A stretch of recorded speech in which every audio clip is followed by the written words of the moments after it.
ಪ್ರಿಯರೇ, ದೇವರು ಒಳ್ಳೆಯವರು, ಒಳ್ಳೆಯದನ್ನೇ ಮಾಡುವವರಾಗಿದ್ದಾರೆ.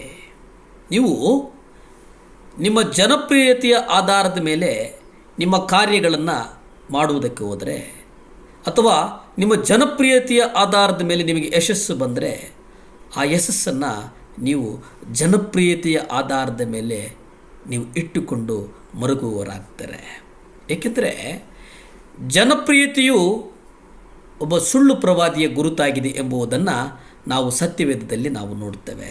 ಅದನ್ನು ಕರ್ತನು ಜನಪ್ರಿಯತೆಯನ್ನು ಯೇಸು ಸ್ಪಷ್ಟವಾಗಿ ಲೂಕಾಪತ್ರಿಕೆಯಲ್ಲಿ ತೋರಿಸುವುದೇನಪ್ಪ ಅಂದರೆ, ಲೂಕಾಪತ್ರಿಕೆ 6ನೇ ಅಧ್ಯಾಯ 26ರಲ್ಲಿ ನೀವು ನೋಡಿ, ಎಲ್ಲ ಜನರು ನಿಮ್ಮ ವಿಷಯದಲ್ಲಿ ಒಳ್ಳೆಯದಾಗಿ ಮಾತನಾಡಿದರೆ ನಿಮಗೆ ಅಯ್ಯೋ, ಅವರ ಪಿತೃಗಳು ಸುಳ್ಳು ಪ್ರವಾದಿಗಳಿಗೆ ಹಾಗೆಯೇ ಮಾಡಿದ್ದರು. ಹಾಗಾಗಿ ನೀವು ಜನಪ್ರಿಯ ಬೋಧಕರಾಗಿದ್ದರೆ ನೀವೊಬ್ಬ ಸುಳ್ಳು ಪ್ರವಾದಿ ಆಗಿರಬಹುದು. ಇದಲ್ಲದೆ ಎಲ್ಲ ಜನರ ಶಿಷ್ಯರು ವಿರುದ್ಧವಾಗಿ ಮಾತನಾಡಿದಾಗ ಅವರು ಸಂತೋಷಿಸಬೇಕೆಂದು ಯೇಸು ಹೇಳಿದರು. ಯಾಕೆಂದರೆ ಅದು ನಿಜವಾದ ಪ್ರವಾದಿಗಳ ಒಂದು ಗುರುತಾಗಿದೆ. ಲೂಕಾಪತ್ರಿಕೆ 6ನೇ ಅಧ್ಯಾಯ 22-23 ನಾವು ಗ್ರಹಿಸುವುದಾದರೆ, ಮನುಷ್ಯಕುಮಾರ ನಿಮಿತ್ತ ಜನರು ನಿಮ್ಮನ್ನು ಹಗೆ ಮಾಡಿ, ನಿಮ್ಮನ್ನು ಬಹಿಷ್ಕರಿಸಿ, ನಿಂದಿಸಿ, ನಿಮ್ಮ ಹೆಸರನ್ನು ಕೆಟ್ಟದೆಂದು ತೆಗೆದು ಹಾಕಿದರೆ ನೀವು ಧನ್ಯರು. ಆ ದಿನದಲ್ಲಿ ನೀವು ಸಂತೋಷಪಡಿರಿ, ಉಲ್ಲಾಸದಿಂದ ಕುಣಿದಾಡಿರಿ. ಯಾಕೆಂದರೆ ಇಗೋ, ಪರಲೋಕದಲ್ಲಿ ನಿಮಗೆ ಬಹುಮಾನ ದೊಡ್ಡದು. ಅವರ ಪಿತೃಗಳು ಪ್ರವಾದಿಗಳಿಗೆ ಅದೇ ರೀತಿ ಮಾಡಿದರು. ಇಲ್ಲಿ ಯೇಸು ಹೇಳಿದ್ದನ್ನು ನೀವು ನಿಜವಾಗಿ ನಂಬುವಿರಾ? ಇಸ್ರಾಯೇಲ್ ದೇಶದ ಇತಿಹಾಸದಲ್ಲಿ, ಕ್ರೈಸ್ತ ಸಭೆಯ ಇತಿಹಾಸದಲ್ಲಿ ಪ್ರತಿಯೊಬ್ಬ ನಿಜವಾದ ಪ್ರವಾದಿಯು ತನ್ನ ಕಾಲದ ಧಾರ್ಮಿಕ ಮುಖಂಡರಿಂದ ಅವನು ಅಪಾದನೆಗಳಿಗೆ, ಹಿಂಸೆಗಳಿಗೆ ಗುರಿಯಾದ, ಜನರಿಂದ ಬಹಿಷ್ಕರಿಸಲ್ಪಟ್ಟನು ಎಂಬುದಾಗಿಯೂ ನಾವು ಹೇಳಬಹುದು.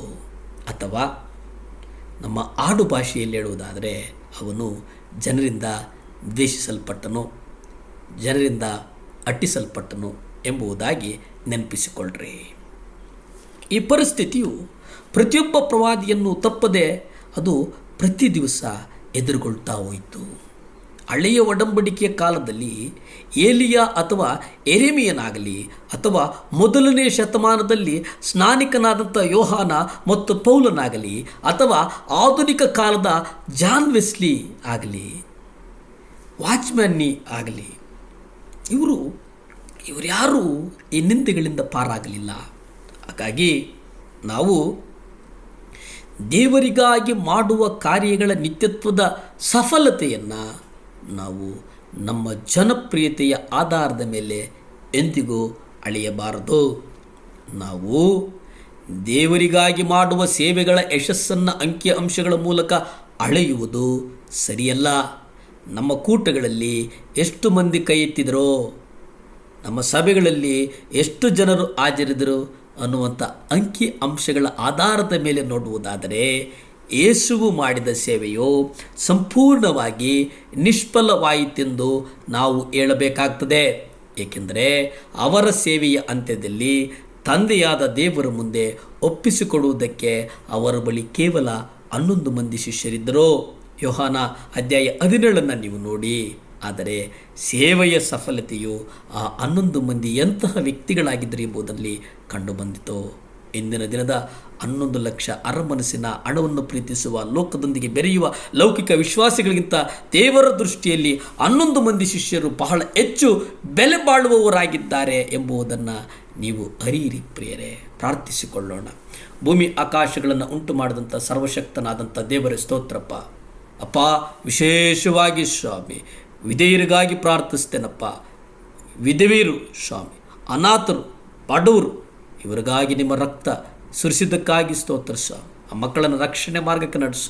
7 ಲ್ಯಾಂಪ್ ಚಾನಲ್ ಜಗತ್ತಿನ ಮೂಲೆ ಮೂಲೆಗೆ ಹೋಗುವುದಕ್ಕೆ ಕೃಪೆ ಕೊಡು ಸ್ವಾಮಿ. ಮಕ್ಕಳು ಯಾರ್ಯಾರು ಚಾನಲ್ ನೋಡ್ತಿದ್ರು ಅವರನ್ನು ಆಶೀರ್ವದಿಸಪ್ಪ. ಯೇಸುವಿನ ನಾಮದಲ್ಲಿ ಬೇಡ್ತೇನೆ ತಂದೆ. Amen, amen.